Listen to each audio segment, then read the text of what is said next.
Double super jackpot!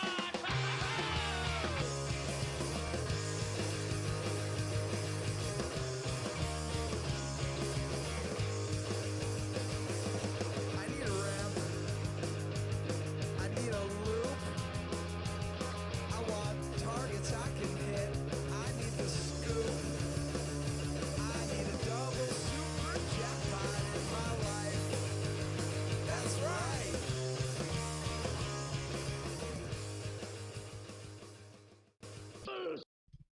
What's going on? What's up? It's time to talk some pinball. It's Monday, June 6th, and welcome to another episode of Bro Do You Even Talk Pinball. I had to look at the title of our podcast because I'm exhausted. We had an awesome weekend where Joe Saeed from Pinball EDU came up from Maryland with his lady friend Kristen, and we hung out with Joe on Saturday. Some of us overindulged a little bit too much. I'm not going to say who. And then we did what turned out to be pretty much a 7-hour stream. Yep. On Sunday. It was a busy weekend, but it was a ton of fun. Yeah, it was a lot of fun. What's up, Jog? What's the preview? We're gonna talk about Kiss. That's the big thing at this podcast. We're gonna do a Kiss review. Yep. We're Reviews gonna are at the end of the show. talk about our Twitch partnership, and we're gonna give a little preview of a tournament that we're hosting. You might have heard about the Papa Circuit event that we're doing at Pocketeer Billiards in August. And we're going to do a little educational component on how to buy a new in-box pinball machine. Yeah, man. It's exciting because I'm in the process of buying my very first new in-box game. So. Yeah, and I always want to do things on the podcast for people who are new to the hobby, because we do get these questions in our chat. And I know when I was getting into everything, there's all this information out there, and it's hard to digest it all sometimes. And Pinside, as awesome as it is, it could be there's some noise on there sometimes. It's kind of overwhelming too, yeah. I was going to dig through. I told you today I was going to go on Pinside and find to see if there's any hot topics to talk about. And I don't go on Pinside a ton anymore. I used to spend on there a lot, and it's been very, very helpful when I started off 5 years ago in pinball. But I think I just jumped into the Ghostbusters thread because there was 1,000 posts since I've been on there 3 weeks ago. Yeah. And all the posts that I read, the recent ones, are just other adults attacking other adults for the model of the pinball machine that they're buying. God. One guy is bashing people who somebody who bought a premium is bashing people who bought a pro and aren't buying the premium. First of all, the premium's not even out. For God's sakes. How can you get so adamant about buying a premium when you haven't even played it yet? Well, he's claiming you're buying a lesser game. If you can afford a $5,000 game, you can afford an $8,000 game. There is it. Oh my God, it's so bad. I mean, this is not a man in shock over people on the internet being rude or mean, but in pinball, man. Yeah, if you can buy a pinball machine, all right. You might not have a ton of them, and you might not have the biggest, best, and the newest. But if you can buy a pinball machine, if you have that luxury, life is pretty good. Yeah, especially when you compare yourself to the rest of the world, not just in this country. Yeah. And then you go on a forum and you bash other people because they're buying a pro version, and you don't even know their reasons for that's a reality check, man. There's some angry people, and I tell myself when I read that I never want to get like that in life. I just don't. Yeah, it's a good reality check for us, and I don't know about you, but I'm pretty ashamed that I have that's a Tron Pro behind me. Don't tell anybody, and I'm also getting a Ghostbusters Pro. So rain down the shame upon me because I can't even show my face in public anymore. Yeah. So I guess that was some Pinside talk. I like to keep up on it, and unfortunately, there's a lot of negativity on there these days, and people fighting. But what are you gonna do, right? For you guys who are in the chat right now, you probably noticed that we have giant microphones in front of our faces. Let us know how we sound. Hopefully, we sound good. We did some recording, some tests, and things sounded good. But hopefully, we have at least 99% less echo now. Well, I'm glad you addressed that. So Kevin and I are always committed to quality. We just dabbled in the idea of a podcast, a couple months ago, and we were using the equipment that we had in front of us, because why go out and buy equipment if you don't like it and people don't like it? Right. But we like it. People seem to like it. So guess what? We really care about the quality of the podcast that we bring to you guys. And we went out and bought about $300 of equipment so we can get to a better level. Thankfully, most of that came from donations that we've been getting through the stream. Some of it was left over from the fundraiser we did back with Indiegogo, which we knew we would put to good use one of these days. And then, in the last couple months, we put up some donations on our stream, and people were very generous and donated. And look, guys, if it's great when you support us because we put it back into the stream. We are going to be doing that for a long time. If I make money on this one day, and if I make money on this one day, you know what I do? I buy a pinball machine and then I stream it. So it goes back into pinball. But for the next couple of years we do this, we're just going to make this bigger and better. That's our goal and that's our commitment. So thank you guys.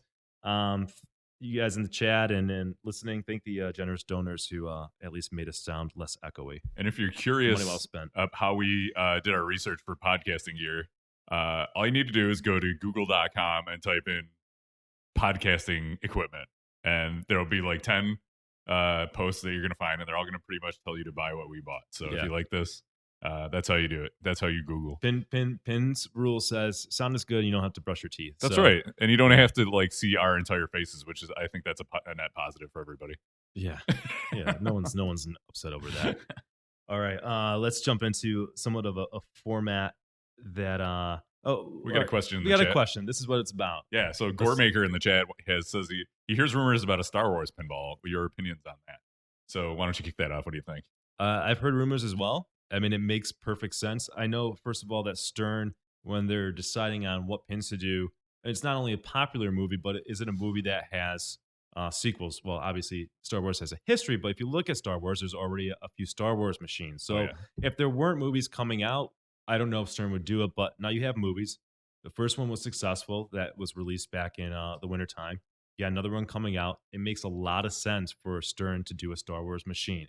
So much sense right now. Yeah, it's a no-brainer. Somebody's got to do a Stern or got to do a Star Wars pinball machine. I mean, there's a history of them, and the kind of general consensus is that there's a bunch of Star Wars machines, but none of them are really that great. Yeah, they are. So it's the market is primed. You look at how fast Ghostbusters sold. Like the generation that grew up with these movies, it's like they're ready and they're willing to buy these machines. And if they come out with a good one that knocks it out of the park, like Ghostbusters, it's like money in the bank for them. And Stern's hit their stride with rules. Yeah. They're at the top of their game. They're doing hand-drawn art again for some of their machines.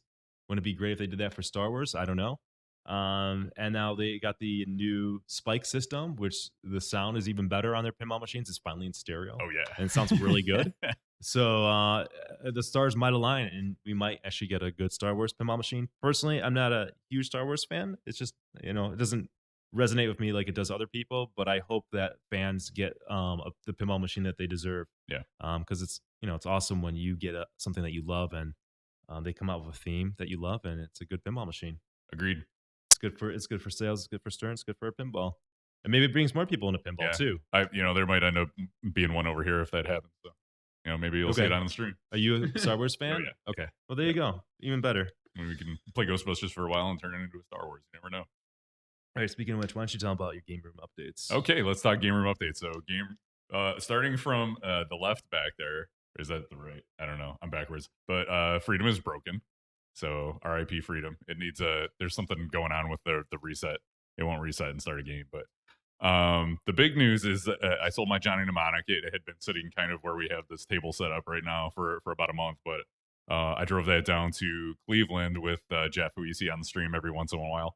And so we took that down to Cleveland, sold it. Good deal. Easy transaction. And then we went to Happy Dog, which I highly recommend if you're in the Cleveland area. They have gourmet hot dogs and pinball machines. So if you like those things, it's the place to go. I also want to give a shout out to Brian from Cleveland Pinball because they are awesome. And so the Cleveland Pinball puts their machines in that location. And they, believe it or not, they actually have little cards on the machines that say, if there's a problem, text us and we will fix it. So I had told the guy working there that that there was an issue with shadow. It was like when the ball hit the magnet, when it was on the magnet and you hit both flippers, it would die. So I texted that to the number that was on the apron. He goes, oh, thanks so much. And I was like, yeah, we're in from Buffalo and just visiting and playing. And he said he had listened to the podcast before and watched the stream, so that was cool. So shout out to Brian if you're listening or watching. Other than that, it's let's see what else. So I got Ghostbusters coming in. We've mentioned that a few times. Also want to give a shout out to Ben and James up in Rochester. I went out there this weekend and we played some pinball. Like they got amazing collections. Actually, your old Tron is there at Okay. Ben's house. That was at John's house, and now it's out at Ben's house. So Does he like it? oh yeah. Okay. You go to his collection, it's like all the A-list games. It's like he's Damn. got an amazing collection. I'm gonna be friends with him. Yeah. And James has a Baywatch that he hinted may be up for grabs to come over here and stream. So Oh, sweet. we might get some Hasselhoff on the stream, Yeah, let's do which that. would be amazing. So That'd be fun. so good times. We went out there. We just played casually for a while, and then we went out and then Knox Amusements in Rochester started a selfie league. So we played in the selfie league quick because I figured might as well try and get some magic pinball points while I'm out there. Selfie leagues everywhere. Get your points while you can, because that's changing. Yeah, you know. So that's about the gist of what I've been up to. I do have my first piece of Ghostbusters there. This is cool. not a product placement. This is an actual, like, I paid money for this. They didn't give this to me for free, but it's the Ghost Trap Flipper Bat mod from Ulek Store, ULEK store.com. They're like $10, and I've seen pictures of these on machines, including Zombie Eddie, who did the What is art. it? Does it have like an adhesive on the Yeah. bottom of it? So you just peel it off and stick it on the Do they top. tend to stay on? I mean, I've got them on Swords of Fury Okay. since I rebuilt the flippers, and they've been great. So Cool. I figured if it's good enough for Zombie Eddie, the guy that did the art on the machine, then He put them on his. it's good enough for me. Like yeah. the machine he Yep. owns. Mhm. Okay. Yep. Yeah, that see, there's something about that, like the artist or the guy the guy who does the art, the artist. That's what they're called, Nick. He's like, okay, I want that in the machine. That makes sense. Then I feel a little bit better. Right, about something exactly. Like that.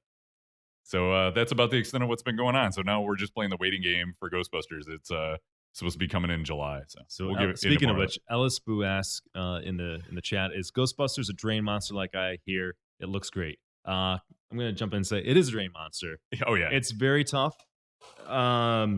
especially new in box. Like when you first open it up, it's super nasty. Yeah, part of the problem. I mean, there's just multiple problems. That's not fair. There's a couple issues with it as it stands right now out of the box. The pop up the pop up targets in the middle of the Scoleri playfield. brothers. Yeah, Yeah, the Scoleri brothers.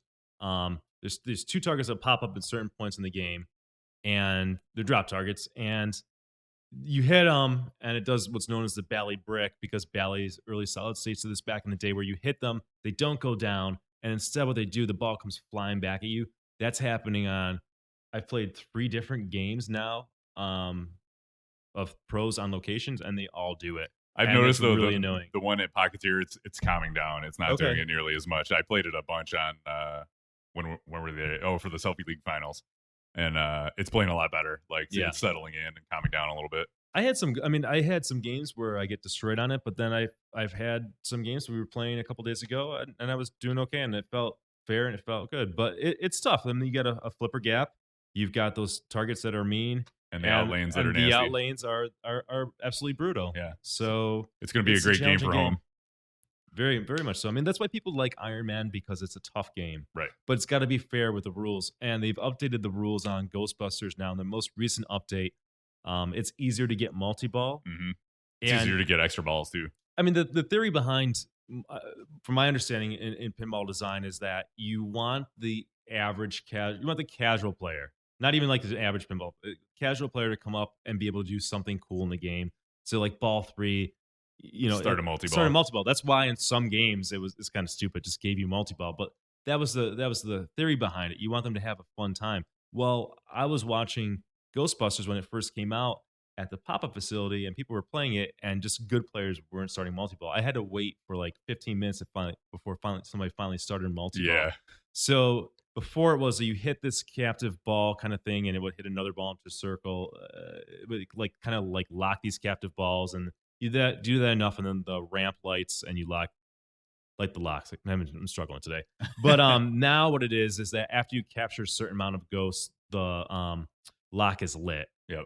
So it's definitely achievable. It's not too easy, but Mhm. it's normal. What it should be. You should be able to start one multi-ball if you have a decent game. And that's encouraging to me that they're putting that much effort into the rules, even at this early of a stage on the game. It kind of says to me that they're committed to making this a great game. So it's well on its way already, I think. We'll go off the rails a little bit because there's some good questions in the chat, and this is what I like, because I always want to answer some emails and whatnot. Thank you for answering the earlier question. Goremaker says, if you were to buy one of the current Stern machines, what Pro and what Premium models would you choose? So let's talk about what So what's current for Stern? Ghostbusters. Ghostbusters. It's still kind of a question mark because nobody's Yeah. really played the LE or the Pro. So I mean, I've played the Pro and I like it a lot. So I don't think you can go wrong with that. You really shouldn't be saying what model Ghostbusters you should buy now. When people say things like that in the chats and forums about playing both models, it kind of drives me crazy. Yeah, because you don't know. You want it to be awesome, Yeah. but you don't know until you play it and you've played both and you've spent time on both. WrestleMania. Would you I will go say, with I will LE? say the Pro is fun though on Ghostbusters. Oh yeah. I don't feel like it's lacking. I think it's fun. Okay, so let's go. What's the next game that came out before that? It was Game of Thrones. Game of Thrones. Yeah. Uh, Throw it in a fire. I would do. I would get a Pro. I would get a Pro. Yeah. I don't see. I think the Pro is almost more fun, to be honest. Yeah. And we're talking about $2,000 difference. Go with the Pro. That's mine. Yeah. It looks like, looking at them, the Premium is the best looking one. Yeah. But if you like playing and you like fast games and quick returns, and the thing that bothers me about the Premium is like you can't see your ball so many times. It's like I just want to see the ball. I want to be able to hit the ramps and know where it's going. So What's up, Go Boo? I like seeing the love in the chat room. What's up, guys? etc. Everybody said hi. What's going on, guys? So yeah, so Pro for I think Kevin and I are both in Pro Yeah. for agreement for Game of Thrones. What came out before that was Kiss, right? Kiss, I would go Pro again. Kiss, I would go Pro again. There's not enough difference between the LE and the Premium. We'll give you the that's We'll get into that's that the long more. and short of it, Yeah. but we'll give you more detailed and we'll show pictures and we'll break it down for that. We're game. gonna do an official review later. So yeah, The game before that game was it WrestleMania? WrestleMania. Yeah, I don't think that Shh, you there's gotta no go premium. First of all, Yeah, LE is awesome for the artwork. Like if you grew up with the wrestlers of that because era, it's classic. yeah, right? it's like Hulk Hogan and Macho Man Randy Savage and all those guys. So you know, a lot of pinball guys are in their 30s, 40s. Yeah, you're so probably gonna like it's that. gonna resonate about with it. you guys. Yeah. So, but honestly, the Pro, I haven't played the LE, so I don't know. But looking at the two, I don't think there's a significant difference between the two. But it does have like that spinner in the upper playfield, so Yeah. that might make it a little more. I'd love to play it. We gotta get Tommy. He's the only person in the world who Who's played Tommy both. from this Flippin' podcast who actually owned LE and played both. Yeah, So the but jury's out on that game. But I will say this, and I will review that game soon. yeah, we will. I still got to understand what's going on, but the code update makes that game so much better in my opinion. I've been having fun playing WrestleMania. Agreed. Yeah, I know we talked about this earlier, but it's like I was playing it the other day and I'm going, you know what? I actually kind of like this game now. And they're still selling Metallicas. Oh yeah, So we can do Pro Pro Premium. for Metallica. Yeah, Wildcat said Pro is better because it doesn't have the hammer that blocks everything. Yeah. And I hear a lot of people saying that. Mm-hmm. I bought a Pro, so I could have bought a Premium. But How dare you buy a Pro? Yeah, I'm happy with the Pro, man. God, there's so much shame on us. You know, I know somebody who owns a Premium, and I was over at his house and I was playing in it. I'm like, oh man, it looks so good with the lighting and the spinners. Yeah. I love hitting the spinner, but the hammer's kind of annoying on that. Mhm. It blocks Sparky, and it kind of just is a psychological. It screws with you a Yeah. little bit. And then the other thing is like, okay, so the cross comes up. I mean, how many times do you need to see that before you're like, okay, whatever, right? Yeah, and that's it's neat. just another thing that's going to break. Right. I think the only other one that's currently being made is Star Trek, right? And again, on that, like the Premium and LE look nice and are fancy and good, but I'd go Pro on that too. With Star Trek, Yeah. The Walking Dead. Oh, Now- Walking Dead. Now we're talking. I went Premium. Yeah. Walking Dead. Yeah. I think that's the right move. Like, I really like the Pro. It's still a great game, but there are gameplay differences in the Premium versus the Pro. There are. I mean, there's some pros and there's some premiums where there's like where really is the difference?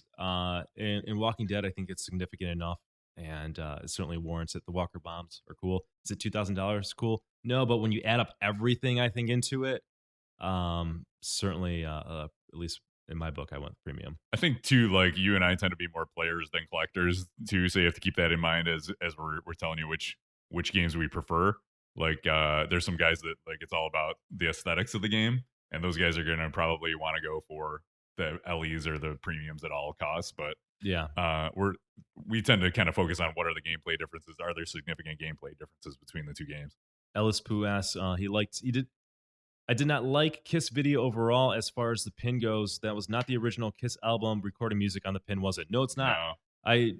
Bruce Nightingale told me that they re-recorded their songs maybe in the last 10 years. Probably That because was of the it? changeover in the band members and Yeah. stuff like that. So I don't know. I mean, I'm not a Kiss. Oh, Trip, thanks for the sub. Thanks for the sub, dude. Our- I'm not our a alert box is hiding. Yeah, we'll get that up. I'm glad you saw that. What was I gonna say? I'm not a Kiss fan, so it doesn't bother me either way. I think the fidelity of the pin sounds good, Hmm. and that video that we did on Twitch was missing the bass. The one on YouTube has the bass in there. I don't Yeah. know. My computer does something weird when I play a previously recorded video through Twitch. Hmm. That's why our intro video, it sounds like it's missing bass, because it is. The song's actually awesome, but it misses one of the best part about it. Yeah, exactly. So All right. So that was a really good question. that was a and, good aside. It's a good discussion that I like, and I think That's kind of That's- the point of the that's- show. We love this. Yeah. yeah. Well, that's a debate that won't ever rest, because every time Stern comes out with a machine, and rightfully so, you got to ask yourself, do I get the Pro or do I spend $2,000 more for the Premium? I don't really talk about the LE much because they're just cosmetic and not really gameplay differences at that point. Yeah. But the Pro Premium debate is something that I think a lot of people wager. Yeah. Okay. Before we move into our next segment, official segment, there's one thing that came up, and you said mention this on the podcast, and it's Thank your you. ranking of Game of Thrones. Oh, thank you. So, Kevin, we do a segment at the end where we review a game and we're doing Kiss, but last time we did Game of Thrones, and what did I gave it like an 8.5. I think so. I can show you. Yeah. Is it this one? Yes, here. So this is our website, buffalopinball.com. And I'm resizing the thing, and there we go. Nope. Oh my Oh, God. God. You had it. I'm killing it. Nope. Oh, Oh, Jesus. We were doing so good. All right, here we go. There you go. Just use the Lion Man. So okay, here's our reviews. You gave Game of Thrones an 8, and I gave it a 6.5. Okay. Which, when I gave it that, we got some feedback saying that I just needed to play the game more to get to know it better. But since you gave the 8 review to that, you've kind of had a change of heart, right? Yeah. Well, first of all, I was the one who put it in our selfie league for the month of May, and I've played the game a lot now, and we have a premium on location. I would drop that premium down to a 7. It's just not that Oh, fun man. for me. We need to edit it This is live not that on fun. the. I would give the Pro a 7.5 because it's a little more fun. Yeah, I would do that. yeah. There you go. So all right, there we go. We'll fix that. We'll edit it. But And Game of Thrones. Stern update is to goes be down. Kiss Stern is to be determined at the end of this All right. episode. So we'll get All back to that. Bring back our beautiful faces. Oh man, finally. So can you fix it so we get the Yeah, notifications? I moved the notifications up. Sorry, guys. I didn't see Lion Man. Oh, because we were on It another was screen. on the other one. Yeah. Oh God, I didn't see who. Sorry, So- whoever followed. We're really sorry. We but love we you. Thank appreciate you. your follow. All right. So are you done with your game room updates? Are you good on that? I think we're good. So my game room updates, we'll just move along. Nothing's been updated, but that's fine. I'm kind of hibernating with games. I don't play a ton of pinball over the summer, but I still play more pinball than anybody else. What's broken in your game room? That's the update. No, things are working. You What? fixed the game yesterday. I did. Yeah, Bruce- I stabbed my thumb. Bruce Nightingale was over and fixed all my games before I had a tournament a few weeks ago. Yeah, Or there you go. last month. So we're good. It's holding in. Knock on wood, right? Yep.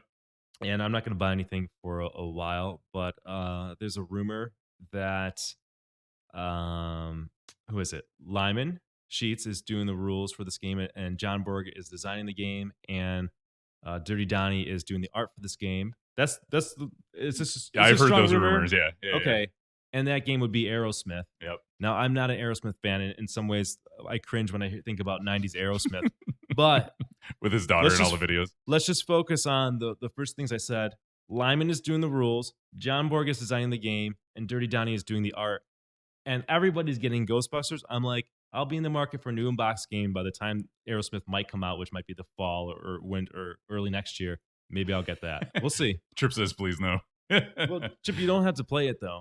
Well, you might have to play it in a tournament, but Yeah. Yeah. it's not the end of the world. I Look, think we can get through this together. If you look at the games that Lyman did the rules on for the last few years, they're all like top sellers. Oh yeah. So yeah, dude. Yeah, to be honest, I have to consider it. All right. So that's my game room update. So I want to mention that I'm going out to, and so is Martha. We're going out to Portland, Seattle. We're leaving Saturday. I think it's the 20th of June. We're going to be out there for a week. We're hitting up Portland first. So we're getting to Portland that Saturday, Sunday, Monday, and Tuesday. There's like 2 tournaments in Portland that we're going to play in. They're weeklies. And then 2 tournaments in Seattle. So I don't really know anybody out that way. I know a lot of Northeast players because I travel for tournaments, but I don't really have any connections out there. So if you guys want to make some suggestions, if you're out in that area of what to do, where to go, I'd certainly appreciate it. You can email me at Buffalo Pinball, or you can message us at talkpinball@gmail.com or buffalopinball@gmail.com. Either one, it will get to me. Yep. Or message me on Facebook. That's cool. I accept friend requests. He's a friendly kind of guy. As long as you show me that you like there's pinball pictures and nothing. If else there's a weird, picture with you with a pinball machine in your video in your profile somewhere, Nick will friend probably. So far, that hasn't hurt me yet. you. Not yet. Cool.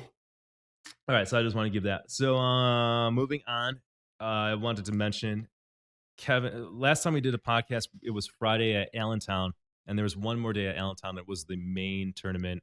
Kevin and I both played in that, but Kevin qualified for the top 16. I did. Won the playoffs. Why don't you just give the 2-minute Okay. recap? So like qualifying was tough because he only had, what was it, like 8 entries total and 4 games counted, something like that. So I played decently in all of my games, decent enough to get into the top 16. I think made it to the playoffs.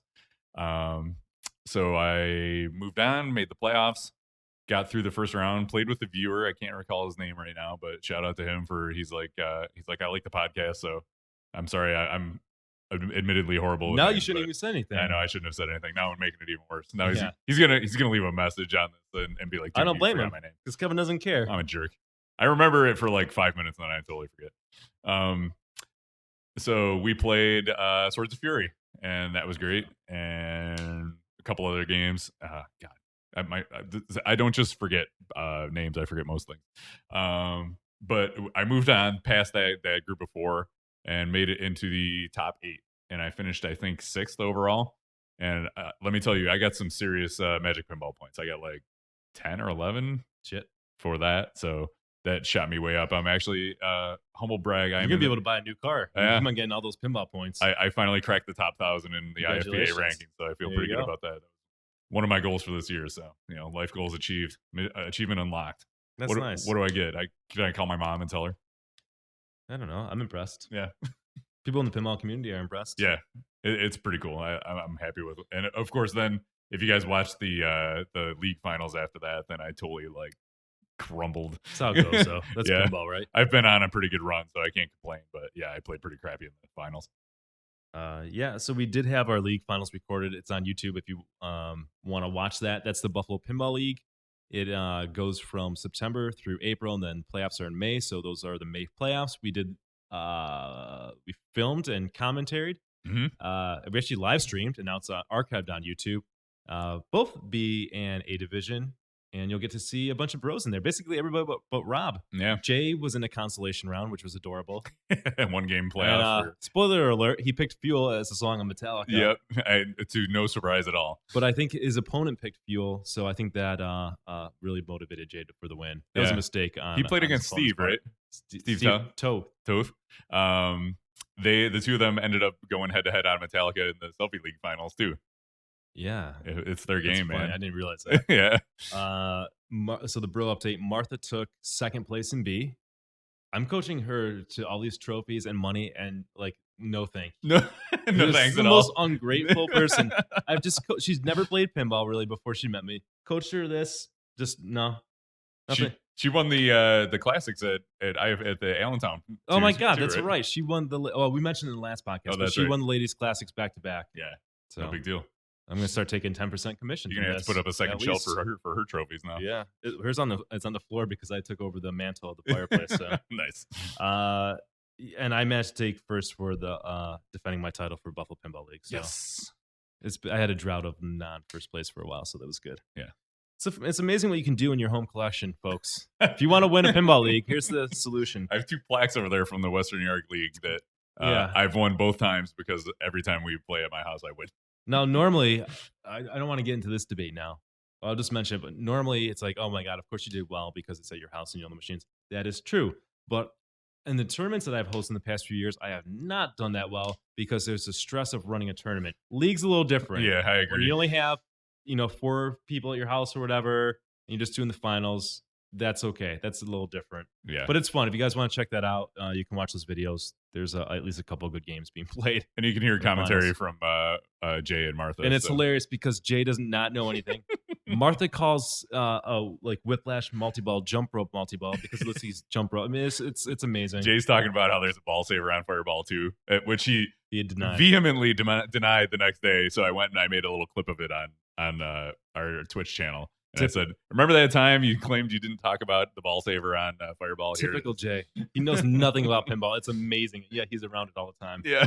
It's fun. It's so great. Okay, so the big announcement is we've got a Twitch partnership. We found out last Thursday, and that's huge because how many people have you gave me the stat? How many people have Twitch channels out there? Is it 1.6? It's 1.5 million, something like that. 1.5 million. And less than 1% of them are partnered. I can't remember. 11,000 are partnered. Yeah. So a pinball channel, second pinball channel now to have a partnership. Actually, third. Yeah. Third pinball channel to have a partnership. So that's a win for pinball.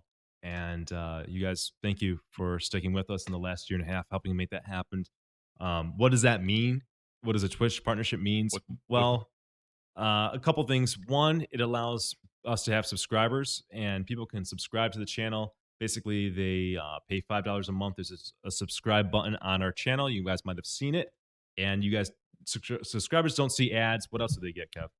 They get access to our emotes in the channel. So you get custom emoticons. Like we had them before, but you could only use them if you had a certain plugin, and it would only work in our channel. So now you can, if you subscribe to our channel, you get the emotes. You can use them in any channel. You'll also get a badge by your name that says bro, so you become one of the bros officially. Ad-free viewing, like you mentioned, and there's other perks that we could turn on or off.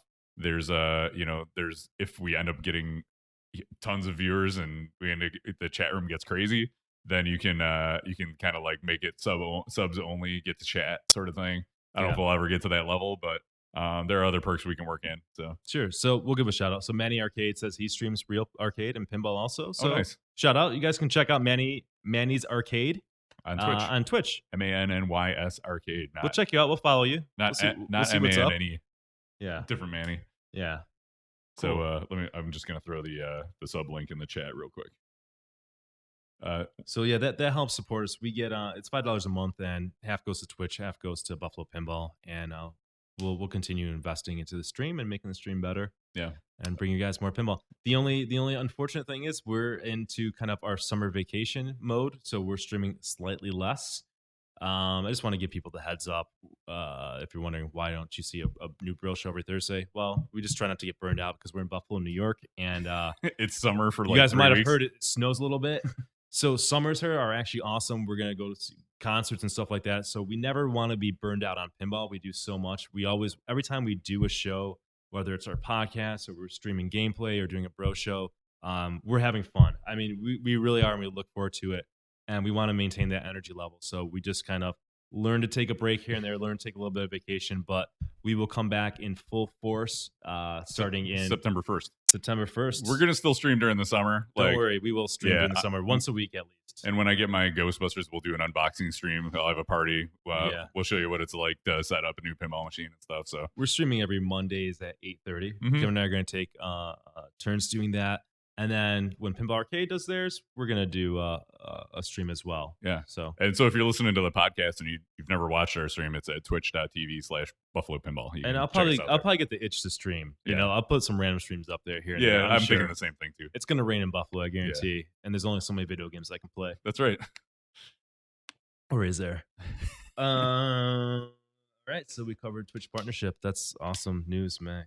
I'm very grateful. And by the way, speaking of gratitude, Joe Said. Yes. Can give one more shout out for Joe Said. I love pinball. That's his shirt. Pinball edu. I can throw that in Talk the chat about his too. raffle for a moment, if you don't mind. Yeah. So if you go to pinballraffle.org, charity, hang on. Oh, I misspelled it. If you go to pinballraffle.org, you can enter to win a new inbox Stern Pro pinball machine. Shame on you, it's a Stern, but I think we'll all get through it.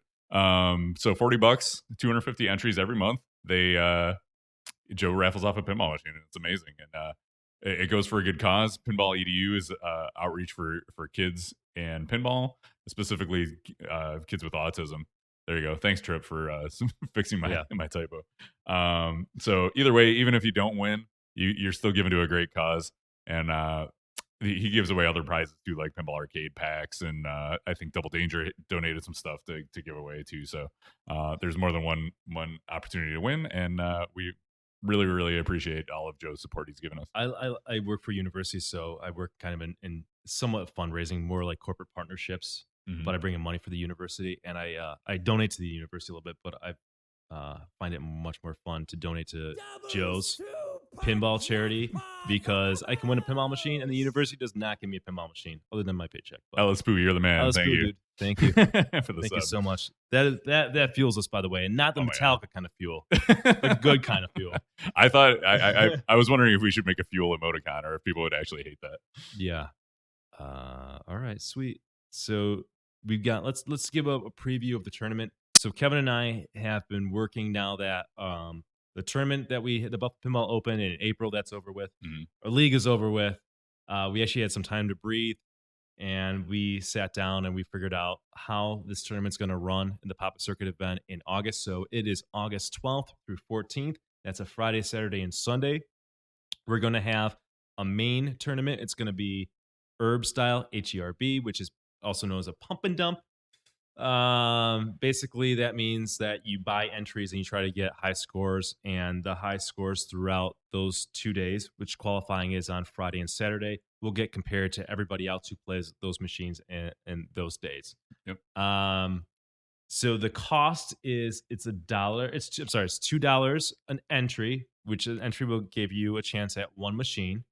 There's going to be a bank of 10 machines, and your scores are going to count on 5 of them. So your 5 best scores from 5 different machines will count towards the rankings for the tournament. Yeah, and if you've never played in a pump and dump style tournament like this, you can play more, and if you get a score that's worse, it just doesn't count. You know what I mean? So you don't have to worry about like playing more and getting a worse score. You just keep playing and playing until you get a score you're happy with. It's a pump and dump for a reason because you're just slamming money into it. Yeah. I'm not be perfectly honest, I'm not a huge fan of pump and dumps, but the benefit of those tournaments are that it's a multi-day tournament, which is cool. I mean, you could do a Pinburg style, but it generates a large prize pool, and we want people to travel to this tournament. I think they will because it's a Pop Circuit event, but you want to be able to cover the cost of your plane ticket. So, pump and dump, man. We're gonna do that, or you can do you get 5 entries for $5. We're gonna have this all up on our site, hopefully on June 8th, which is Wednesday, and you can read all about it, what to do in Buffalo, where to stay, things like that.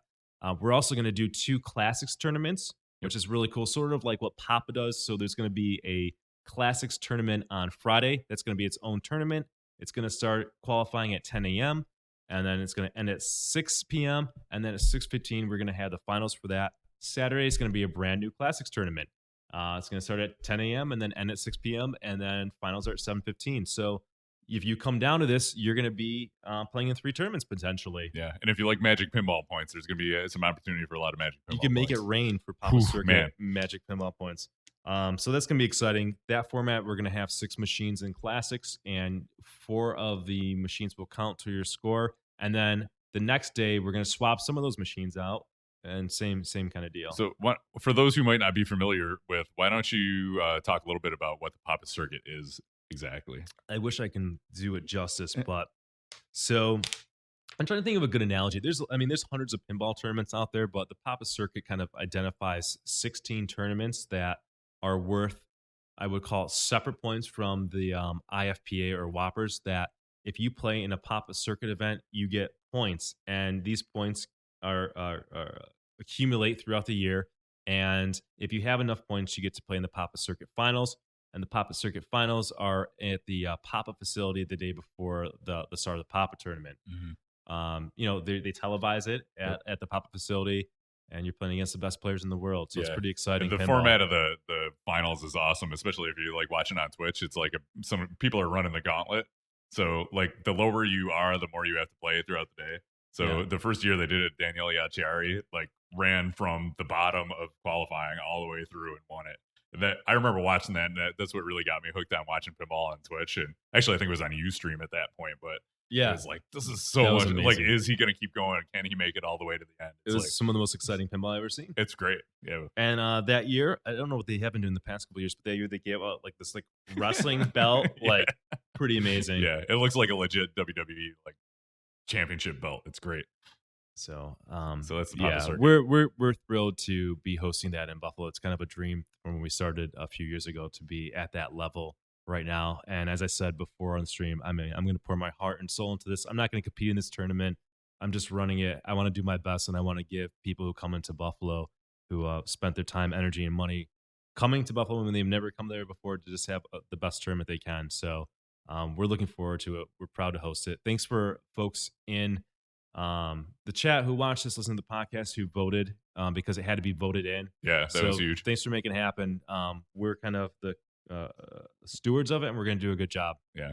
And so for those of you who aren't able to make it, we're gonna, fingers crossed, hopefully work out some streaming situation. But yeah, they upgraded their internet. So Kevin and I have equipment, but then we also got to run it. So I don't know how that's going to go. But we're gonna reach out to the Papa folks and hopefully convince them to come up and do a good job broadcasting it. So wouldn't that be cool to see that? We're not too far away, so hopefully we can pull that off. We're gonna have some food trucks show up too. We're working Yeah. on feeding people. Working on to-do lists. You can check out Niagara Falls if you've never done that. But I mean, Buffalo's pretty damn cool on its own. We have a nice waterfront that we just kind of got established a couple years ago. So that's my pitch for Buffalo. I think you guys will like it. Good food, good times. Yeah, we're working to make it a good experience for everybody. Hopefully, Jay Fairbrother will sign autographs. he'll play Metallica and pick Fuel against you. So thanks, Centron. Centron. That's hilarious. Wow. Okay, we're doing good. So here's the educational component. This is I need to queue up like the more you know sound effect and graphic from like NBC. The more you know. Let's work on that because I kind of defunct How Do I Pinball, but these are some of the ideas that I wanted to write, but I hate writing. Let's just talk about them instead. Yeah, this is so much more efficient, and then people can ask questions. It's an engaging process. Amazing.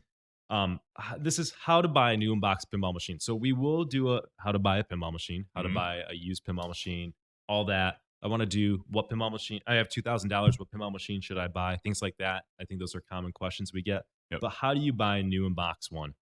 I've bought 5 of them now. Kevin is. I'm in the process of buying my first one. Yeah, so it was a brand new experience for me. And so Nick has bought it. So I'm coming into it like, if you've never bought one, that's my perspective right now. So I'm like, but Ghostbusters came out. My son and I both like it a lot. I was like, all right, this is going to be the first new unboxing game. Where do I even start? Well, first I start by selling some games. All right, now I got some cash. I asked Nick. I asked Bruce. It's so go to your friends in the area who have bought new unboxed games and say, who do you go with? Who do you trust? Who should I go with? And they both, for me, recommended Mike Pupo from Flipper Fidelity. So that's where I called up Mike and I said, hey, what's going on with Ghostbusters? I'd like to get one. He almost ended up actually buying my Johnny Mnemonic because he's a collector too. So we almost worked out a trade, but he decided to pass on that, and I sold it down in Cleveland. So I sold my games, got the cash, and I called Mike and I said, what do we do now? And he said, some of you a small deposit to hold your spot. So I did that. He got the check. He's not cashing it until it's closer to actually being delivered, because we're looking at, I don't know, there's been some rumors of like delays at Stern and what's going on, and so it looks like the game is actually it's June, beginning of June right now. It's not going to be here until July probably. So I'm kind of in a holding pattern right now, but I'm on the phone with Mike and I'm going, all right, so do I have to pick it up at a terminal? Because I know you've picked up games at terminals. Does it come to my house? Is there shipping included? So all those things. So in this situation, it's like it's coming right to my house on a truck with a lift gate, and it's going to get dropped off, and shipping was included in the price he gave me. So things are good. I think I'm pretty much set. Yeah, but here's the point though behind this is that if you look, if people are just getting into the hobby of pinball or just thinking about buying a new unboxed machine, they see the MSRP. That's true. And the MSRP might be like something like 57. Don't say how much you paid. We'll get into that. Yeah. We'll get into that. I want to talk around it, but this is where the educational component comes in, not just the process. The MSRP is not what somebody should be paying for a brand new pinball machine. because Stern will say it's $5,700 for a pro. That is not what Kevin paid for it. I mean, No. he paid considerably less. Yeah. Like you can buy some couple Xboxes kind of deal Yeah. at less. And the deal is though that Mike, and we'll talk about some other distributors. I'll name a couple that I think are good, so you guys can just call them up and check for pricing. But Mike is he's a distributor, right? Is that Yeah, what he's he a falls into? distributor. Yeah. So he's not a showroom, right? Right. You don't go in there. You call him up, and maybe he has it in the inventory. Or when I got it, he drop shipped it from Stern. I think that's what's going to But- happen with mine. Yeah. He's not. His agreement, if he wants to sell Stern, he cannot advertise the price that he sells because it's considerably lower than MSRP. Right. So what ends up happening is that people in the know will know to call up somebody like Mike, and it's hard to kind of find his information and number. It's not like it's a shady thing, but it's more like a collector in the hobby knows to call these guys, Right. because it hurts people who have a showroom. Okay, so there are benefits to going to a showroom and buying a pinball machine. Maybe you get a warranty and they'll come out to your house. Kevin doesn't have that with his game. Mike's not going to come up here and Mhm. from Pennsylvania and fix his game. But that's the thing, folks. Find a distributor. That is my recommendation. Yeah. Because you will save a lot of money. Even if your game breaks, I mean, first of all, there's a warranty from Stern, but that money that you save by not going into a showroom and paying MSRP, you can at least pay the repair guy. Yeah. The other thing too is like you'll see people asking like prices online, and the distributors are not allowed to publicly talk about their prices. So you kind of hinted at this a little bit, but they can't just post online what they charge for a game. You have to like email them, and they will give you a quote specifically for you. The prices you see, like Mike has games on his sites, but he's got them all listed at MSRP. Yeah. So you need to call and ask. You got to call. That's probably the best tip I can give Yeah. somebody. I mean, that's valuable right there. We saved you guys a lot of money. So, yeah, call them. You got to email them, ask, even call. I don't even think you can do email anymore. Yeah. I'm pretty sure he can't. Yeah. You got to call them up and get the price. It's not just Mike. Here's who I bought games from, and I've had good experiences. So I'll at least give a shout out and recommend it. My first game, Iron Man, I bought from CoinTaker. He sells games. Give him a call. Get a price from him if you want a game. Mike Pupo from Flipper Fidelity. Just do some searching. You find Mike's info, but if you search for Flipper Fidelity, you'll get to Mike that way. Mhm. And Trent Augustine, who probably is the biggest Yeah. distributor. I mean, if so many people buy from Trent. Trent's a good guy. Trent's a competitive player. Call him for a price too. And I'm in the Northeast. Kevin's in the Northeast. We're in Yep. Buffalo, so maybe that's why we go these guys. Where's the guys out in like Colorado or something that people love on Pinside? Game Exchange. Yes. Yes. So Game Exchange is another one people always say good. Those are the names that seem to come up frequently that people are happy with the deal that they got and they're happy with the game and happy with their service. Most recently, I've been buying from Mike because he's been a great guy. I've had some problems with my Stern machines, and Mike has always helped work with Stern to solve that. Yeah. So we got a question from Trip in the chat. He says, Yeah. when you buy a new table, are there ways to finance the purchase, or is that not a recommended method? when you buy, are there ways to find when you what I have done personally, I've sort of financed it. I don't just have $4,500, $5,000 laying around, but I've used like credit cards where you don't pay for a year and I paid it off in a year, Mhm. something like that. And then I have the protection of a credit card too. Yep. Rather than just sending a check. So there are benefits to using a credit card for that. Sometimes they'll charge you a little bit more though to use a credit card, right? I think, yeah, I probably pay $100 more, but Yeah. it's an expensive in thing. and I in the just grand forget scheme of about it. things, that's a small percentage of it. Until Kevin brings it up, I forget about it. But Sorry. you just want that toy. Yeah, so yeah, you're it's like, whatever. it's only $100. Yeah, just give me a Um, toy. Let me the put other some thing other toys on it. I know for Jersey Jack games, Jersey Jack will offer financing options for their games, which makes sense because they cost like the same as a small house. So we could he does offer some financing options for Jersey Jack games. So if that's something you're interested in, you can go direct to Jersey Jack to get that. Yeah. So not bad. I mean, there are ways to kind of finance it that way. There's so many credit card offers if you have good credit that no payments for like a year kind of deal. Yeah. Look, not everybody has $5,000 laying around, but if you can pay it off in a year, then I say go for it. That's the thing. Worst case scenario, Zentron was saying this in the chat. Look, you buy a new, it's like a car, right? You buy a new box pinball machine. As soon as Kevin takes Ghostbusters out of the box, the value has gone down maybe up to $500, right? Yep. If you turn Mhm. around and sold the next day. Depending on the game, yeah. But the new unbox experience is fun, and I don't have patience, so a lot of times, I mean, I've done it a lot. Yeah. Is it the best way to get a pinball machine per se? Mm, if you're a person who loves deals and is patient, then no, probably not. Yeah. To me, I don't care. Like, it's actually almost better for, like, I got that Tron from Bruce, and let somebody play a game for a month. Somebody like Bruce, who's a good collector, knows how to fix games. Let them get it all dialed in for you, and then buy it for a couple $100 less, and it'll be playing right and good to go, and in almost like new unbox experience. Like, some people I know really obsess about, like, it has to be mine. I don't want anybody to have set hands on a machine before I did. Yeah.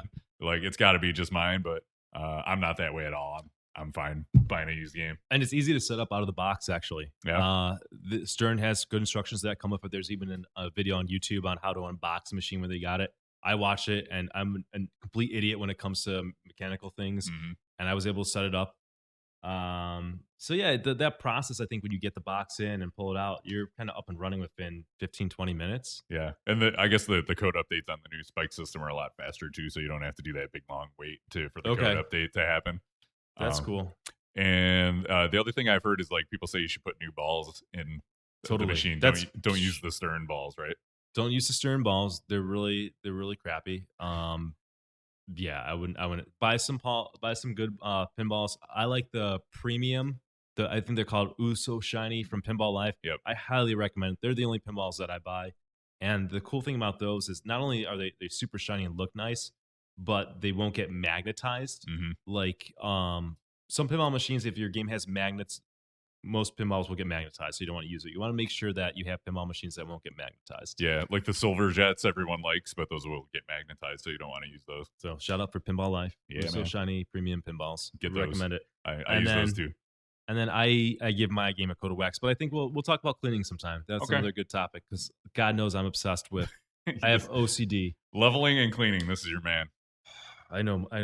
When I bought my first machine, I've spent hours and hours of research on, like, cleaning a pinball machine and maintaining it. It's paid off. It looks good. People are like, "Oh my God, your games look amazing." Yeah. So if you want people to have that reaction, all right, I'll just say I use Blitz Wax. So Blitz Wax. The Carnuba. Yeah, I think it's like $30-$40, but I got some of that after I asked you, I think. Yeah, it's nice. I used I say I'm not going to get into it, but I will at least give some tips, right? Because people are listening to this, and I want to help. I used McGuire's, I think, or maybe I think I used Mother's for a number of years, and that was good.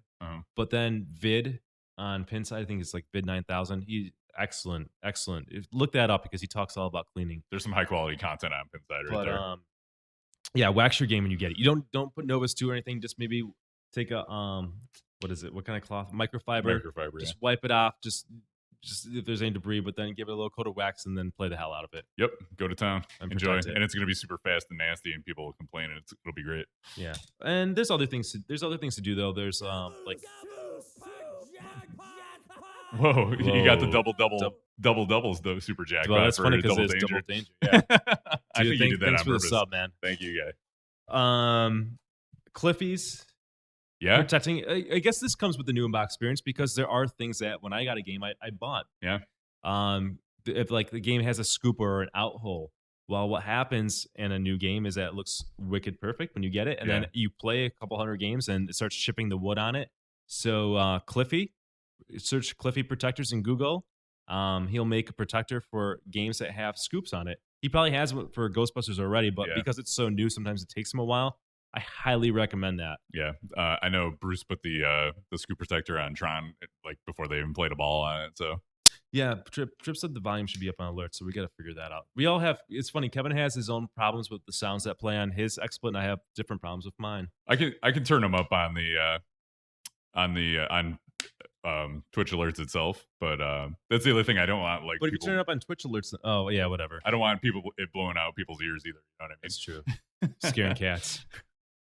Guys in the chat are trying to make us mess us up. That's not very nice. We mess up enough on our own. We don't need you guys to do it. It's fine. It's a challenge. I think that's it about buying new in box. Yeah. If you guys have another question that we didn't cover on it, ask in the chat before the stream's over, and we'll get to it. So I got something I just thought of. Like, so I just want to highlight. We'll go. All right. So we're gonna buy from a distributor. Number one, buy from a distributor. get better pinballs for it. Don't use Stern's pinballs. 3, look for protectors for it, like Cliffy protectors. I also put this is probably I go overkill, guys, but I put protectors on the buttons, like clear vinyl protectors. I'm gonna do that too. I get mine from CoinTaker. Yeah. And again, you think about it, you get sweat, you get all these hands. On the newer Sterns, it's probably not a problem, but when Stern was actually directly printing the paint on the wood cabinet, if you look at some of those games from that era, and if it was played a lot, it's missing paint there. Yeah, games like Simpsons Pinball Party, you'll see it a lot on. Yep, not so much a problem with the new games. I don't think it would really be much of a problem, but hey, it's $5. It protects it. It's clear. All right. It looks fine. It looks fine. So hope that helps. The other thing you need to do is bring your toolbox, right? Because there's always something broken out of the box. Oh, Jesus, Kevin, you went there. I'm sorry. Oh, God. Just because you're buying a brand new pinball machine doesn't mean it's going to work perfectly out of the box. You want to set expectations. Yeah. Pinball machines are complicated.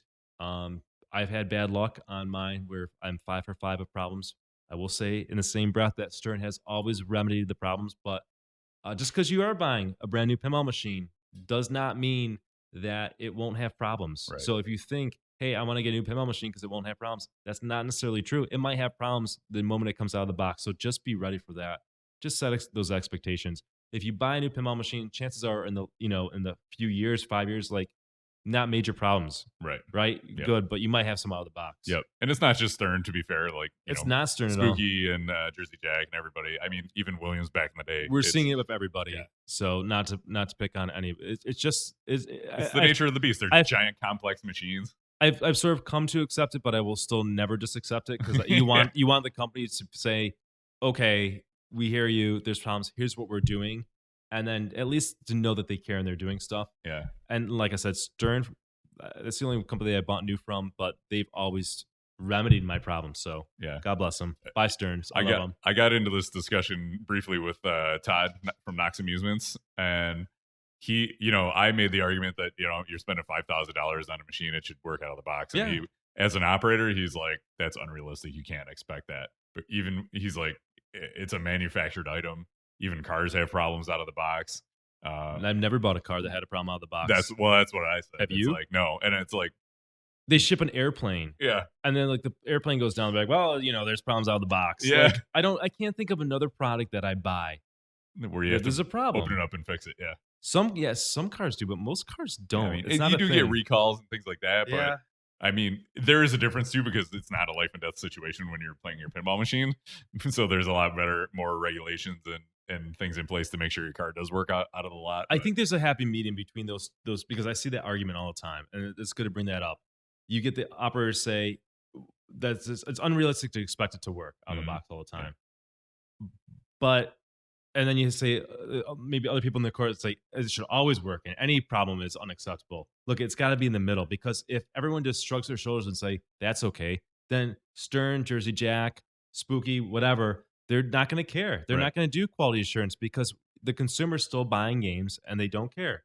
But if we at least put a little pressure to say, hey, just what is your quality assurance? What are you doing to make sure that aren't problems out of the box? And if they're able to say, we're doing this, we're doing this, then you're like, okay. And if there's a problem, you're like, well, they tried the okay, whatever. They've shown, hey, in the last couple of years, we've minimized our complaints or problems out of the boxes. It shows you're listening, it shows you care. So you don't want to, I think the risk is if operators have that, or collectors, and I know there's some collectors that say, hey, that's just a pinball machine, that's where it is, then it lets the company off the hook. Yeah. You got to hold them accountable to an extent. You got to consider too, like an operator has the knowledge to fix these machines. So to them, it's not a big deal if there's something broken out of the box. They probably have a stash of parts where they can just grab something and throw it in and fix it. But for a collector, especially somebody who's new into the hobby, and it's like, I'm going to put the extra money down on this so I don't have to worry about fixing this machine. And they get it and it doesn't work out of the box. It's such a huge disappointment. It's like, I just got a brand new pinball machine. All I want to do is play it. So you're kind of like taking a little bit of the energy out of the hobby too, which I think is a shame. What's up, Murph Burfel? I had to say that name. Yeah. Hello to you. What's up? Thanks for joining us. So let's get to the review. Let's do it. I think we did a good job covering that. I hope you guys are helped by that. And if you have other questions that you want us to talk about, and you're not in the chat and you haven't thought of it, you can message us at talkpinball@gmail.com. Get some message. We want to be helpful. We want to answer questions. Yeah, we'll answer your questions on a future episode. We totally like doing that. Kiss review. It's review time. Let's Let's talk review. about Kiss, not the old Bally Kiss, the new Stern Kiss. And I think it's appropriate to review. It's been out for a year, even though we reviewed Game of Thrones, whatever people are saying the code's mostly there. Whatever, yeah. But it's fair to really dive in and talk about a pinball machine that's been out for a year now. Agreed. So here's some Kiss. Which is appropriate because we're looking at art on the screen for those just listening to it on the podcast. Kiss came out in 2015 in I think June, July-ish. Let's talk about the art first. Kev, why don't you go? What are your thoughts on the art? So we'll pause on the backlash there. I think the art is awesome. You're gonna have to remind me. You love the dudes with no shirts. That's what it is. Exactly. Like 60-year-old men without shirts on. Well, do. they're not 60 like in that photo, I guess. Right? Kiss is eternal, right? Like they are. It's their characters. They're not like the people. It's true. Yeah, it's true. That's the mythology behind Kiss, as far as I understand it. But it's Kevin O'Connor, same artist that did the original artwork on Kiss back in the day that everybody loves and thinks is a beautiful machine. And there's actually kind of an homage to the old machine. If you look on the side of the cabinet, it's got the faces of the Kiss guys. Well, the back glass is the same back glass as on the classic one. Oh yeah, I never noticed that. Really, it is. Oh, cool. And Kevin O'Connor did it, and he did it for which is brilliant. It's awesome. By Stern. This is a brilliant move for Stern. Okay, they're doing Kiss. There's a Kiss machine. The art's good on the Bally. Let's get the artist back and have him just bid. I don't fault him for basically doing the same thing. That's awesome. What's up, Pinball Supernova? How you doing, man? Hey, what's up? So we I think that's great. They also probably saw, like, this came out after Metallica, and they saw everybody lose their minds over the artwork on Metallica and start throwing money at them when they saw the Dirty Donnie artwork. So I think that kind of put a new emphasis on high quality artwork for Stern, and they probably saw a good return on their investment with that too. Yeah. So on the screen right now are the Pro model, I believe, on the left, the Premium in the middle, and the Ellie on the right. But it really doesn't matter because the artwork is pretty much the same on all of them, just a little different colors. But it's not like in a lot of different models of pinball machines now where, like, you look at The Walking Dead. The Walking Dead Premium has a totally different back glass than the Pro. Mm-hmm. And like the Ghostbusters doesn't have a totally different back glass, but it has differences. These are the same pretty much. Yeah, the LE has the whole like different Slimer look for the LE. Or like Metallica is a good one because they had like the Rogue Case Premium, and then they had the Master of Puppets LE and stuff. Yeah. So this is not that level. They all look pretty similar. Yeah.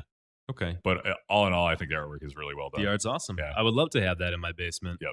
It's not Game of Thrones. Good job, Stern. Good job. You know, it's funny. They do this thing where it's like, all right, they have Metallica, awesome artwork, people love it, and then what was the title after that? Was it WrestleMania or Star Trek? Wasn't it? It was Star Trek, and it was kind of it was okay. Mustang, we're back to the Photoshop. WWE, we're back to the Photoshop, and then here we come, hand drawn art, Kiss. And when that was released, everyone's like, "Yes, here it is. This is awesome." Back to it, and then they kept it up with the Ghostbusters too. So Game of Thrones, why I don't know, just garbage Yeah. art. And then all Ghostbusters, WrestleMania and everybody's like, happy. Yeah, I don't know, it's like a license thing, but you know, so far hand drawn art has been a total hit for Stern. Yeah, and I've never been like clamoring necessarily for hand drawn art as much as some people, but I do see why. Yeah. There's such a value to it. It's awesome. I mean, you're taking this machine, you're putting it in your house. You want it to look nice, you know. And it's I don't want to look like I could do it. Yeah, exactly. I opened up Photoshop and I cut out some people and stuck them on there. Done. Yeah. Okay. So as DAFCON W. Thank you, Kev. Yeah. There's a real backlash on the. He said premium, but I think it's just the LE. He means the LE. Yeah. Yep. All right. So we're both happy with the art. Yeah. Sounds Looks good. Bring it on. Sound? It's Kiss. I'm not the world's biggest Kiss fan. It's the one thing that really holds me back on this game. It's like, oh man, if it was like pretty much any other band. Well, no, I'm not going to say that, but and the call outs I think are neat because they have Gene Simmons doing the call outs. So and Paul Stanley. Gene Simmons is the better of the two, I think. Yeah, Paul Stanley's got a very high pitched voice. He's got a unique voice. I think Gene did a good job. It was nice not to have the hillbilly in there for a change. Yeah. the go-to Stern announcer guy. and it lends a little more authenticity, and it sounds better than Lars Ulrich in Metallica. Yeah, no, they do a good job. Yeah. Paul Stanley's got a unique voice, take it or leave it, but So- Gene does the demon well, right? yeah.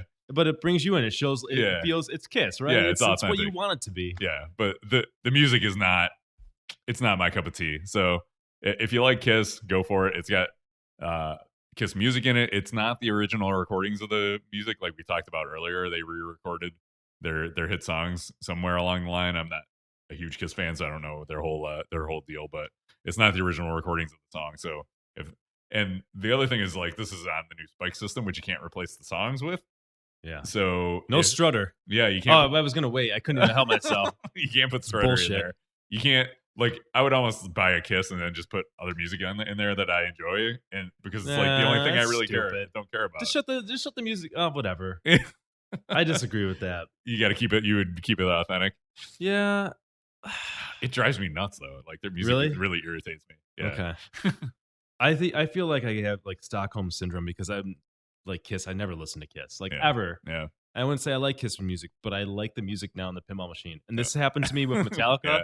It happened to like AC/DC. Now it's happening to Kiss. Like, and Kiss is almost the worst in a way because their songs just burn into your head. Yeah. Like, I'm walking around the house singing "Lick It Up," and I can't. I try to stop myself. It just doesn't happen. I just love it, man. I actually like it, and Oh, like man. now I'm like maybe I should get a Kiss. You get a Kiss. I'm not getting a Kiss. Yeah, but that's the thing. I mean, it's when you got a music pin, it's going to be polarizing. If you absolutely hate the band and you got to listen to their songs over and over again, that could be a problem. If you're kind of neutral on it, then maybe you'll come to like Kiss. And if you love Kiss, then man, you hit a jackpot right there. There you go. But the fidelity on the game is awesome because it's on the new Spike system. That So sounds great. Yeah. it makes me not upset, but you just wish like Metallica had that fidelity that the Spike system had, or AC/DC. It just shows you what you're missing on these other music pins. But man, the Spike system sounds great. I've always been saying, why doesn't these music pins have a good sound system? They finally do. See, Chenty kind of sums it up perfectly. So Kiss is a boy band Chenty's- version of a Chenty's rock right. band. So commercial and manufactured. It's Chenty's like, right. yeah. Yeah, they know how to. They They're- make songs that burrow into your mind, and I stopped fighting it. And they're 100% marketing based. It's all about making money. You can buy your Kiss coffin when you die, all that stuff. They're going to monetize our YouTube video. They're going to do everything they can to make a buck. And you know, who can blame them? It's America, right? I read Paul Stanley's book. It was actually good. I wanted Yeah. to learn a little bit about these guys. Was this after you started playing the pinball machine? You read it? Yeah, I Yeah, get into like whatever pinball machine. I get into like I started watching Doctor Who because like Doctor Who back in the day. Yeah. I like the 90s Williams games I watched the movies of. So I watched Johnny Mnemonic and Congo and stuff like that. So you got to kind of do that. So yeah, okay. So you're happy with the sound? I mean, you don't like I don't Kiss, like the but music. You're The happy. sound quality is good and the call outs are good. But yeah, the music doesn't do it for me. Okay, toys. It's got Gene Simmons' giant face.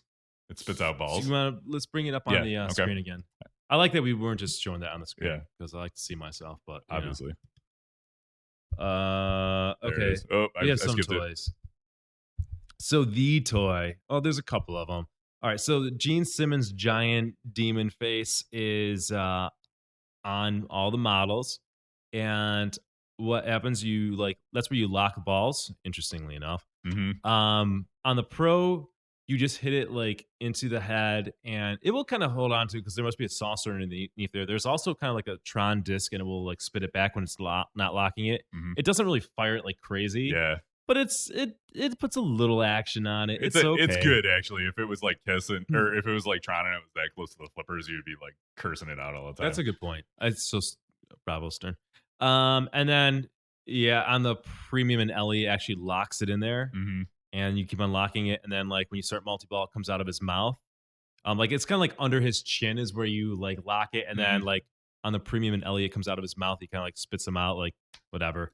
I don't even really notice the effect though. Like I don't feel like I'm missing anything from the Pro and Premium. Like it's not a selling point to me. You know, it's funny because it's cool, but like when The Hobbit came out, everybody thought the dragon was going to spit the balls out of its mouth, and when it didn't, everybody lost their minds. Yeah. And here it is on Kiss, and it's like I forget that it does it. it's okay. I guess I was only reminded because I'm looking at the picture and you can see where the ball eject is. Right. Yeah, because like really, what's the difference between if it comes out like under his chin or if it came out of his mouth? These are these things when you read about it. Like, this is why I go back to the Ghostbusters comment early. When you read about it, it seems like, oh man, doesn't lock the balls or the balls are going to come out of his mouth. That's cool. And then you play it and you forget all about it. Yep. At least for me. Yeah. That's my personal opinion. I think it's good for like casual players though, because they're like, oh my god, I made the ball come out of his mouth. You know, it got kind of Maybe. that effect of the Addams Family when the Yeah. ball, the hand comes out and grabs the ball. So That's it does true. something cool and to draw people in. And you're like, Otherwise, it doesn't really have a toy on for the Pro, I guess, if you think about it. yeah, I mean the Star Child kind of is. Not really. You just hit it in there and it bounces That's around. pop bumpers. Yeah. So let's talk about go back to that I though. was gonna give the overhead angle. Oop. Back. There you go. But go back to that though. Okay. I was committed to that. So the other toy on the premium and LE, that Paul Stanley, like that little figurine that's standing up, you see it? Uh-huh. He moves back and forth on the premium and LE. You probably never noticed that before, Never right? noticed it once. That is stupid. He just like jostles back and forth like he's rocking out. Yeah. Like you don't. Kevin's never noticed it. Kevin's played the premium. 'Cause That's all we it on have. location. That's all I've You've ever never played. played the Pro. Yeah. And you've never noticed it. Yeah. So the other toy on the LE and premium is the ball that floats along the back box too. Yeah. So which has zero effect on gameplay. Yeah. And It's I again, guess is okay. It's a waste. So it's kind of think about like Bram Stoker's Dracula, how the ball goes across the playfield. Now on this, it does it across the back box, right? The back panel. Back panel, yeah. So you don't interact. Like the cool thing about Dracula from 1993, Bram Stoker's Dracula, you interact with that ball that floats and Yep. you really see it's cool. On this, you don't interact. It just moves across. You're like, I saw that 20 years ago and it was actually cooler because I was able to interact with the ball. Now it's just a waste of time and something that can break. Let's go back to that. That's another thing too. Like it's in the back. I barely even notice it.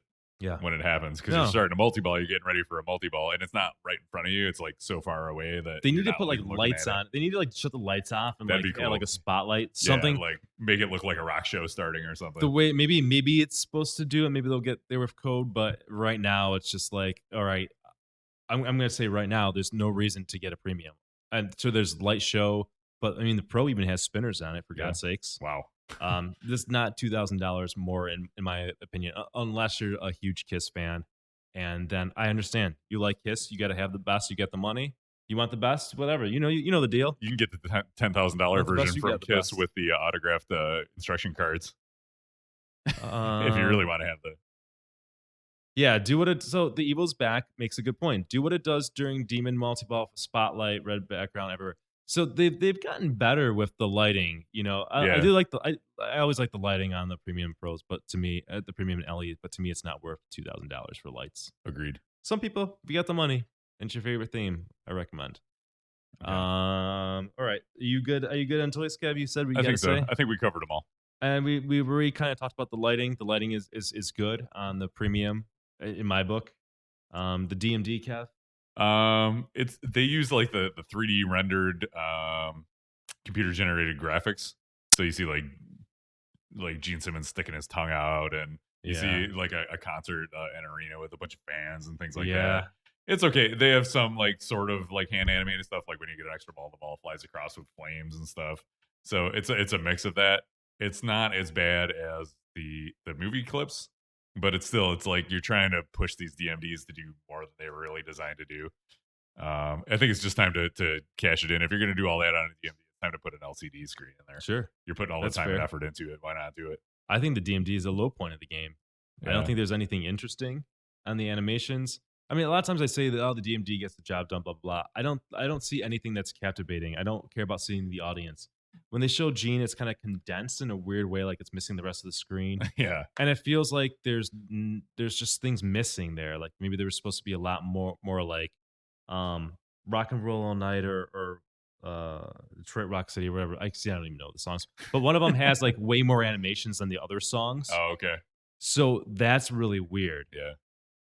Maybe I feel like half the animations in the game are just missing right now. Maybe it's still coming. Yeah. They're saying there's another code update on the way. Yeah, so. I feel like there's a lot missing.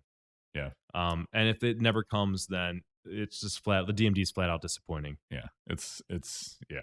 I agreed. I'm not gonna add anything else. All right, gameplay. This is a John Bohr game, which I said many a time is my favorite designer. So gameplay wise, I absolutely love it. I think the shots in this game, I love every single shot in this game. I don't know how he does it. he kind of sticks to some somewhat tried and true pinball machines, so that helps. But still maintaining a uniqueness that it's its own game. I like it. I like the shot to the demon head for the lock, or hitting the targets around to qualify it. I like this. There's one ramp in the game and one ramp only, but people don't. I don't hear too many complaints about that. Usually, God forbid, you have one ramp in the game. It's don't buy it. But got this tight right ramp that it's hard to hit, but when It's you tough. do, my God, is it satisfying? Yep. Feeds it around to the right flipper, and then the Star Child shot, which you hit it kind of in these. There's these targets back there. It's kind of like the Indiana Jones from Stern. It's that shot with like I guess it's a swordsman back there. But you hit it back there, it bounces around, hits pop bumpers, hits the targets, and then you do that enough, you start multi-ball. That's a satisfying shot. The shot through the pop bumpers, again, satisfying. The scoop is not bad. Dude, I totally dig it. I totally dig the way the game feels. Yes, I just have fun playing this game. I like it's got kind of the homage to the original Bally with the pops on the left over there. They're kind of in the same location. It's got the same look and feel to it. Like Nick said, the right ramp. At first, I hated it because I couldn't find it on the flipper, but now I'm getting more consistent with it. What shot? The right ramp. Yeah. I'm like, oh, you can't even hit this, and it seems like it's it depends on the game a little bit too. I think the one on location near us is tougher than some of the other ones I've played. I was playing, James has one, and yeah, I was playing his and hitting it pretty consistently. Same with the Star Child shot can be tough, but again, once you find it, it's pretty satisfying. And I like that it's got the ball lock is very obvious what you need to do to lock the ball. It's not always easy, but you know what you have to do stepping up to the game to start a multi-ball, and that's a huge plus. Yeah. Plus, actually, there is 2 ramps in this game. It's got that center ramp. Oh, duh. yeah, Yeah, it's it- got center yeah, ramp. Sorry, guys. People are like probably screaming at their Oh my pockets God. in their car, like, you idiot, Nick. It's a good thing I'm here to correct you all the time. Yeah, it does have the center ramp. And that shot's satisfying, too. It's easy Yeah, and satisfying. that one's nice and easy and smooth. And if you pick lick it up and it keeps lighting that ramp and you can keep hitting it like butter, it's great. It feels great. Oh, yeah. We'll look it up. DAFCON W pointed out that there's old school pop bumper caps like the Bally machine, which is Yeah. another nice homage to the Bally machine. The playfield art is basically the Bally machine. Mhm. The spinners on the Bally machine, they would, when they spin, it like Gene's tongue would stick out, like it would just have that illusion Oh, yeah. effect.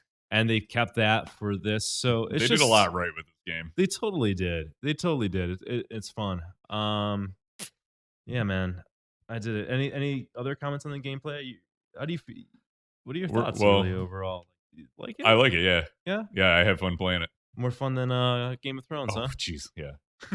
Not a spoiler alert, the rating, but yeah. I always find myself coming back. Like if I see Kiss there, I'm like, yeah, I'll play some Kiss. Mhm, yep. Maybe I don't stick around necessarily for an hour and play Kiss.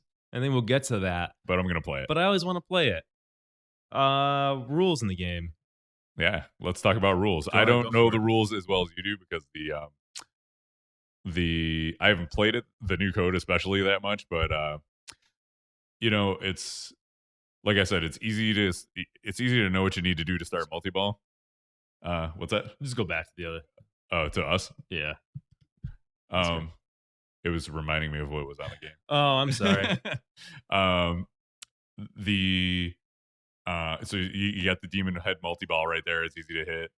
At first, it's got the lights. I think it's a really great thing that Stern has done with the color changing inserts under the lights to show you what you need to shoot to advance through the modes. Yeah, even the pro has it too, Yeah. which is great. Some people say like, oh, just shoot the lit shots, but that's what you do in any game, really. This is just helping That's you true. understand the game more than it was able to in the past, and that's a technological advancement that's going to make it easier for people to understand the game. Yeah. The Star Child multi-ball less obvious, but I think you can kind of stumble into that along the way when say you got a demon going and you make a bunch of progress during that. The modes aren't particularly difficult usually. It can be kind of hard to hit that far left shot through the pops if you need to, but sometimes it'll give it to you at random. It'll hit the pops and knock back through there. So it's kind of a nice design feature. I don't know if that was intended, but the way it plays out is real nice. There's no skill shot. No shill shot, but when you get a game like Iron Man where there's no skill involved in it anyways, it's like, It's weird though. Like again, it just feels like it's incomplete. yeah, you think so? I don't know. Very I don't much miss so. it. I don't miss it. I think a good skill shot, not an Iron Man skill shot, a Yeah. good skill shot to give you, and especially when you have an option of a skill shot. I don't think the game design really allows it though. Like, how would you pull off a skill shot in that game? You could like do a soft plunge, I guess. That's true. That's about it. Because otherwise it's always going through the pops, and when it goes through the pops, it's gonna hit the pops, and then it's gonna hold up your. There's no in lanes in the top, so I don't know. Okay. I'm okay without it. Okay. It's like some people really miss pop bumpers when they're not in a game, and I don't even notice it most of the time. In Okay. games like Judge Dredd or No Fear, stuff like that. It's not something that bothers me. All right. But all in all, like, why don't you speak to like I like the rules. I don't know them as in depth as you do. I don't know about like Heavens on Fire. I know they added that, the ins and outs of getting the multipliers, and so what's all involved with that? I don't know. I mean, I kind of know. It's a game that I feel like if you want to talk about its weak point is the rules. Especially before they updated the most recent update. The most recent update doesn't add that much. It gets it to a level where I'm like, okay, it's getting there, but it still doesn't add that much to it. It's you pick your song and the song does affect what goes on, but it just really changes the shots that you hit, which is fine, but each song doesn't do anything particularly interesting. It changes the shots, but it's not. I want that one more layer of depth that not only changes the shots, but maybe you got to hit the pop bumpers like 10 times during the shot or something like that. Okay. I don't know. I just want a little bit more when I'm thinking about it from like a home collection standpoint. So it's got shot multipliers the way Transformers does and Spider-Man and Avatar, where I think after you complete a song, you get to pick a song to multiply, a shot to multiply. Oh, okay. After I think you complete 2 songs, the playfield multipliers. So we're getting now to some cooler things in the rules that weren't there before. Mm-hmm. Complete 2 songs in a ball, then like you're like 2x scoring on the playfield, and then you can start combining that with like a shot multiplier. And that's interesting because you can see some shots that kind of blow up, and I do like that because that's kind of like Walking Dead, where you start getting a little deeper into the ball of the game on like a single ball, and then certain shots are multiplied, and suddenly you just hit a huge shot. That's fun. Right. I dig that. So the game is getting there rules wise. I don't think it's done because it's not at the level of like something like Walking Dead. It probably won't be at the level of Walking Dead. But I think it needs a hook the way like Metallica has of getting to crank it up. Metallica's not that exciting until you get to crank it up. You're just kind of bashing things. But when you get to crank it up, you get to risk reward. There you go. Now you've got something interesting. I want Lyman to design every game. That's what I'm trying to say. But Dwight's been doing great too. I mean, he made that. We got the pop bumpers on Game of Thrones. We got the pop bumpers doing things on Ghostbusters. So something that just you can look at KISS and be like, this is a unique rule in KISS that you cannot find on other games. I want something like that. Okay. Is there indication that it's going to get there? Do you know if they're planning like a mini wizard mode, like crank it up, or I have no idea. Is it what it is? I have no idea. I mean, WWE has gotten some interesting treatment. Their last update in WWE, not to get too off track, but now you choose your wrestler and they have special abilities that go with that wrestler. That's pretty interesting. Yeah. And I know there's other stuff going on in the game that I can't wrap my head around now, but I want to see things like that in each pinball machine to make each pinball machine distinct. This is not the 90s anymore, okay, where you can just have these kind of not necessarily basic, but it's got to be interesting. Yeah, they have to cater to both audiences now with so many home collectors driving the market. What I've rumored is that the next code update will make the cities actually mean something. So at the start of the game, you select your song and you select the city. And right now it's like the city does nothing other than like make you feel good about it. And maybe that's the thing, that there might be cool things, or there's cool conceptions that after a year have not materialized, and that's a little frustrating. Like I can't go out and say get this game. Mm-hmm. And what's holding it back? The rules. Right. It comes down to the rules so many times, guys. I mean, that's what it is for me, at least. Yeah. Some people aren't going to get as involved in the game. Some people are more casual players. They're going to be okay with like starting a couple of multi-balls and be done with it. But when you get to a certain level and you're playing games in your house, like people in our group this week were talking about, oh man, I played Ghostbusters and it's really hard. Is that the consensus? Is it hard all over, or am I just terrible at pinball? And I said, yeah, it's hard, but that's why I like it, because I don't want a game that you've mentioned this before, like Star Trek. It's fun and the shots are smooth and satisfying, but once you get dialed into the shots, you can just keep hitting them and hitting them and hitting them. It makes it less fun. Right.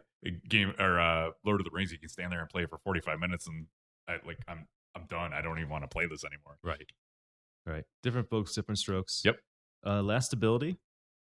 I can't really speak to that. I mean, I like to like you. I like to play it when I go out and see it on location. So it keeps me coming back. So that's a good sign for last ability. But long term, I mean, it's only been out a year, so and they keep adding code. So I think that's still kind of to be determined. But I think it's going to have some last ability. Yeah, I think it needs. I think to last in a collection, especially when you have some really exciting games coming out and really exciting games that have good code in it, interesting code, then a game like Kiss might be the first on the chopping block. And I think we saw a lot of people sell their Kiss, or they were disappointed that they bought it because they saw good art, they liked the music, they liked the direction it was going in, they liked the shots. And guess what? They get in their homes and there's nothing to do. It gets boring. Like when the old code, I got through the game and there's nothing to do at the end of that. Now they've added more. They have Heavens on Fire, but they just need a level of depth to make it last in a collection. I'm not kidding. I would be very tempted to buy that game if they get some really interesting rules into it. So we'll see what they're going to do. The same thing happened with Walking Dead for a long time. It came out and the code was terrible, and people sold them off for less than, they were in like $3,000 to $4,000 range. And then they updated the code. Like everybody wants to keep the game. Prices are going back up. So, well, it sounds like Stern's learning because the last two games, Ghostbusters and certainly Game of Thrones, have come out with rules that are interesting and fleshed out. Yeah, they're both device games, interestingly enough. Yeah. So, I think that's hopefully the direction we're moving in. But look, if they update it and get the code, they probably would sell a lot more. People would buy them back. Yep, and it might be a hot thing. Maybe they'll crank up the production line again on it. And Gene Simmons will be happy. I hope so. I hope so, man. I want everybody to win. I want people who put good faith and bought it to be rewarded for that. But going back to the new unboxing, that's why you wait. It's worth it to wait because there's problems with games sometimes. Just parts breaking that they don't anticipate. The rules aren't there. So a lot of times that they come out with a game, they're going to be making it for the next 2 years. You can count on that. So there's not a huge rush unless you want an LE. The rule is kind of like wait a year and then buy your game. But I didn't abide by that. Okay. All right, dude. I am. That's it. We got to rate it. We got to rate it. So shall we bring up our other ratings? We've got ratings. Some kind of guidelines of what we think. So the score key from this, we're on a 0 to 10 system, and we actually do 0.5, but that's about it. 0 to 2 is burn it. We have yet to get one of those, but I can't wait to review it. We need to pick a game we want to burn and review it, I think. Yeah. 3 to 5. When we give a game 3 to 5, that means it's an expensive nightlight. 6 to 8 is a solid game. Mm-hmm. Go for it, man. 9 to 10 is buy it. Yep. Drop what you're doing. Go slap down some cash and bring it home. Yeah. Send your kids. They're not going to college. All right. They're gonna take some loans out. So I think on past episodes I've gone first with rating. Why don't you go first rating the game this time? This is hard for me. It's definitely in the solid game range. I find it more fun than I do Game of Thrones. I feel like it's not an 8 though. It's not an 8 yet. I think it's a 7.5. I think it can get up. I think it can go to 8.5 if you get good rules. I think it can go to 9 if you get good rules almost. Yeah, because it's got so much else great going for it. Yeah, that's what's holding it back. It's a 7.5 because it has ho-hum rules on it. Yeah. I'm inclined to agree with you. Like looking at our past reviews, I'm like, I think it's a little bit better than Big Buck Hunter. Not quite like Game of Thrones. It's definitely better than Game of Thrones. It's not Walking Dead. It's not Tron. I think 7.5 is where it belongs now. I think it's a little better than Big Buck Hunter, and I gave Big Buck Hunter 7.5. So I don't know if I'm ready to put it at an 8 because I'm a stickler for rules. Yeah, maybe Buck Hunter's a 7, but I don't know. They're both solid games in my opinion. So I agree. It's a solid game. Definitely put some time in on it, and if the code gets updated one more time, maybe it'll knock it up to a Pinball Supernova had a Kiss LE and sold it. Good game, but it needed space for something better. Yeah. Was it rules that held you back? I wouldn't be surprised if it was because of rules. Yeah. Or the music. Yeah. I'm guessing Pinball Supernova knew what he was getting into. Yeah, you know what you're getting into when you buy a Kiss. He bought a Kiss LE too. Yeah.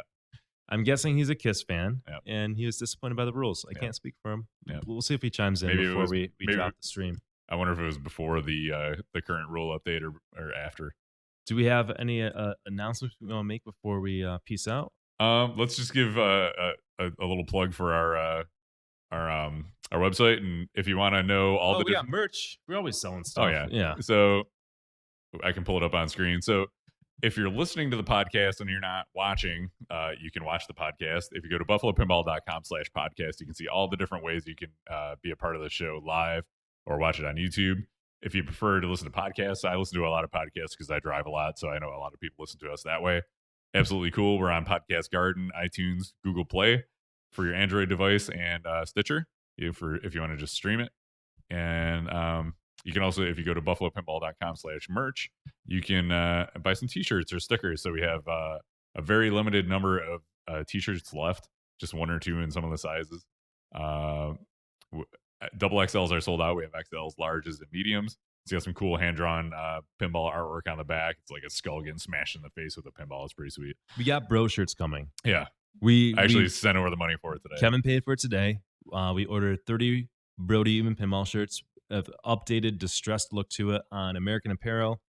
By the end of this month, we should have it and be able to sell it and ship it. Yeah. So if you want to support the podcast or the stream a little bit, there's a way to do it. We also have stickers.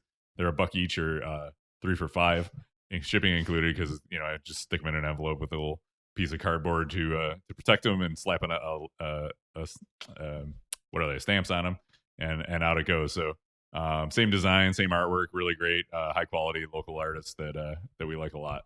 So By the way, Pinball Supernova said yes. It got boring after a while, and he sold it back in December. So okay, rules, man. Rules, man. It always comes down to rules. yeah, you got to have some rules. And other than that, definitely be on the lookout. We're gonna have later this week. We're gonna have information up on buffalopinball.com about the Papa Circuit event. So once that's live, you'll be able to learn how to pre-register, get in on that. Join us in August for our Buffalo's first Papa Circuit event, the Buffalo Pinball Summer Open. I think what we're going to do so we're not doing a bro show on Thursday because we're in the summer schedule. Not a live one, but I think we're going to do a replay of the Game of Thrones premium that I did back at Moonwalker Arcade a couple months ago.